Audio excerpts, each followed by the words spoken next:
नमस्कार, मैं हूं आनंद और आप देख रहे हैं जॉइन फॉर एजुकेशन। आज मैं एक न्यूमेरिकल प्रॉब्लम सॉल्व करने जा रहा हूं ray optics and optical instrument नामक चैप्टर का, जो क्लास 12 में है और फिजिक्स का एक चैप्टर है। Let's see the question. सबसे पहले प्रश्न को ही देखते हैं। व्हाट से द क्वेश्चन, क्वेश्चन क्या कहता है।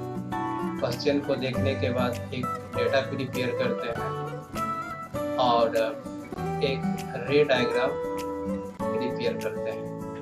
Let's see the question. ये क्वेश्चन नंबर 3 है और एनसीईआरटी टेक्स्ट बुक में है ये क्वेश्चन। A tank is filled with water to a height of 12.5 centimetre. The apparent depth of a needle lying at the bottom of the tank is measured by a microscope to be 9.4 centimeter. What is the refractive index of the water if water is replaced by a liquid of refractive index 1.63 up to the same height? By what distance would the microscope have to be moved to focus on the needle again? So this is the question. यही प्रश्न है। प्रश्न कहता है एक टंकी है जो वाटर से फिल्ड है या भरा हुआ है, जिसकी हाइट 12.5 सेंटीमीटर है।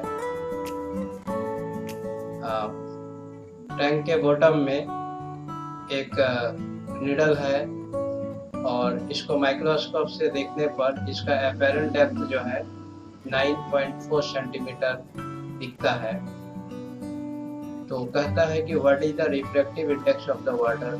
ये इसमें पूछा जा रहा है कि वाटर का रिफ्रैक्टिव इंडेक्स, या प्योर हिंदी में बोले तो वाटर का अपवर्तनांक क्या है, या जल का अपवर्तनांक क्या है। अब कहता है कि सेकंड केस कि यदि वाटर को रिप्लेस कर दिया जाए एक लिक्विड से जिसका अपवर्तनांक या रिफ्रैक्टिव इंडेक्स 1.63 है, अगर डेप्थ सेम हो, हाइट सेम हो, तो फिर से नीडल को फोकस करने के लिए माइक्रोस्कोप को कितना दूरी तक के लिए मूव करना होगा। तो how that this is the question. इस क्वेश्चन से एक डेटा प्रिपेयर करते हैं और एक रे डायग्राम ड्रॉ करते हैं। तो first of all we draw a ray diagram. Let's see.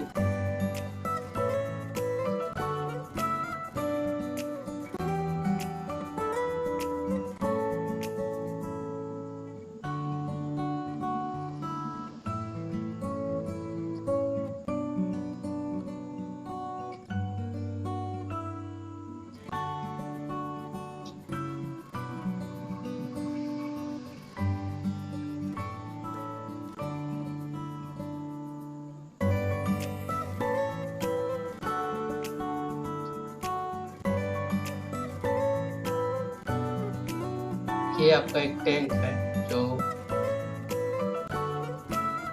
Water से फील्ड है यहाँ तक। ये बॉटम में एक नीडल है।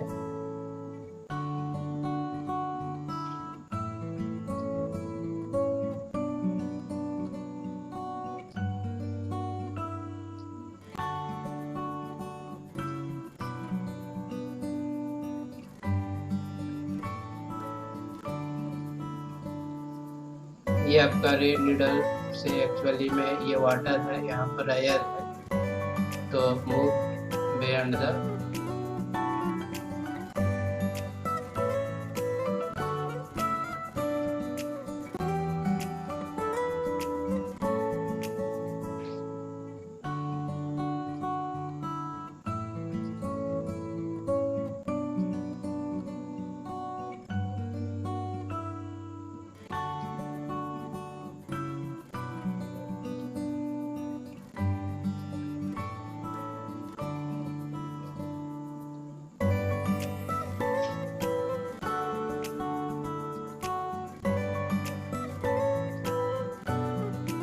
माइक्रोस्कोप से देखने पर ये नीडल का पोजीशन यहाँ पर आ जाता है।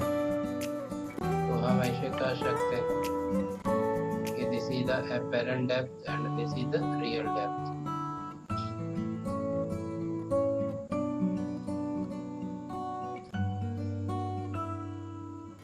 ये आपका हाइट ऑफ वाटर है या रियल डेप्थ है, और ये आपका एपेरेंट डेप्थ है।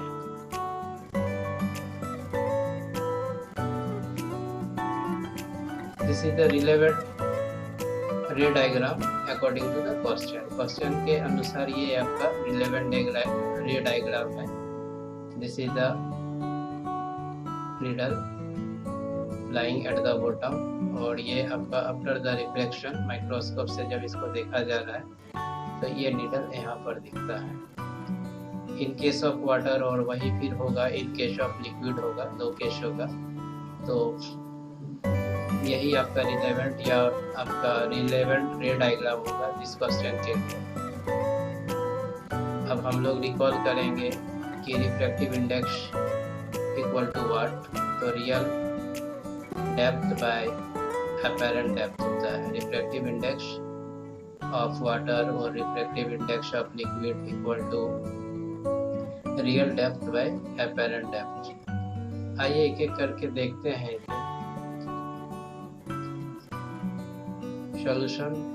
From question it is clear that, प्रश्न से ये स्पष्ट पता चल जाता है कि apparent depth equal to 9.4 centimetre. तो आपका एपेरेंट डेप्थ जो है 9.4 सेंटीमीटर है और हाइट ऑफ वाटर 12.5 सेंटीमीटर है अकॉर्डिंग टू द क्वेश्चन। फिर से देखते हैं आपका रियल डेप्थ वही हो जाएगा height of the water 12.5 centimetre. In first case when tank is filled with water, first case में टैंक जो है वाटर से फिल्ड है। रिकॉल करेंगे रिफ्रैक्टिव इंडेक्स ऑफ वाटर, और we know that refractive index of water equal to real depth by apparent depth. तो यहाँ real depth हो जाएगा 12.5 सेंटीमीटर और एपेरेंट डेप्थ हो जाएगा 9.4 centimetre. Now we putting the value of real depth and apparent depth. Real depth और apparent depth के value को हम लोग यहाँ पुट करते हैं। तो इधर in the left hand side फिर से हम लोग लिखेंगे refractive index of water equal to real depth according to the data आपका 12.5 सेंटीमीटर है। तो यहाँ 12.5 सेंटीमीटर पुटअप कर दिए। फिर आपका एपेरेंट डेप्थ 9.4 सेंटीमीटर है, यहाँ पर हम लोग 9.4 सेंटीमीटर पुटअप किए। 12.5 को 9.4 से डिवाइड करने से हमको मिला 1.33।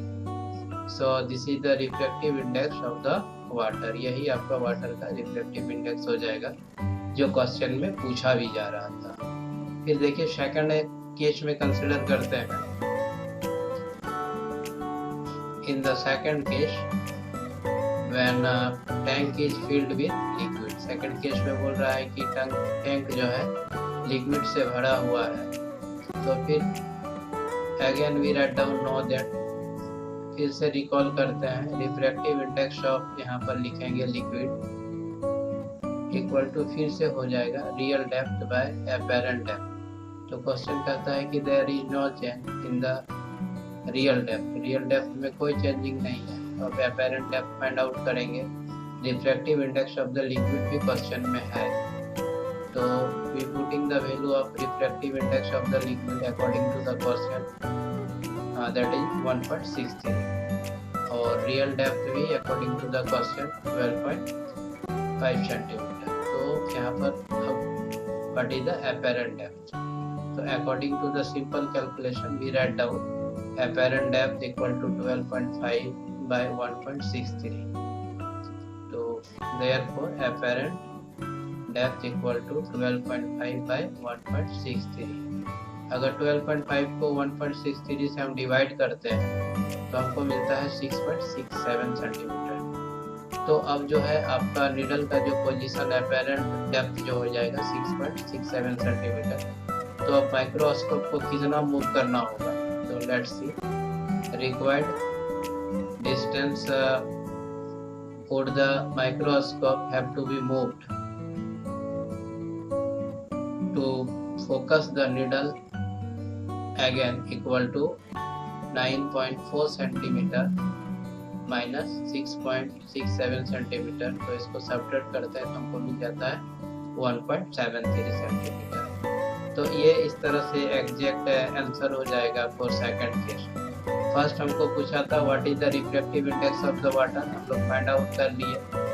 फिर हम लोग को पूछा कि मतलब कितना मूव करना होगा माइक्रोस्कोप को कि नीडल को फिर से हम लोग फोकस कर सके, तो 1.73 सेंटीमीटर हमको मूव करना होगा। तो इस तरह से this is the step wise solution of the question number 3 of the NCERT textbook. Hope that there is no problem to understand at any step of this calculation or this solution.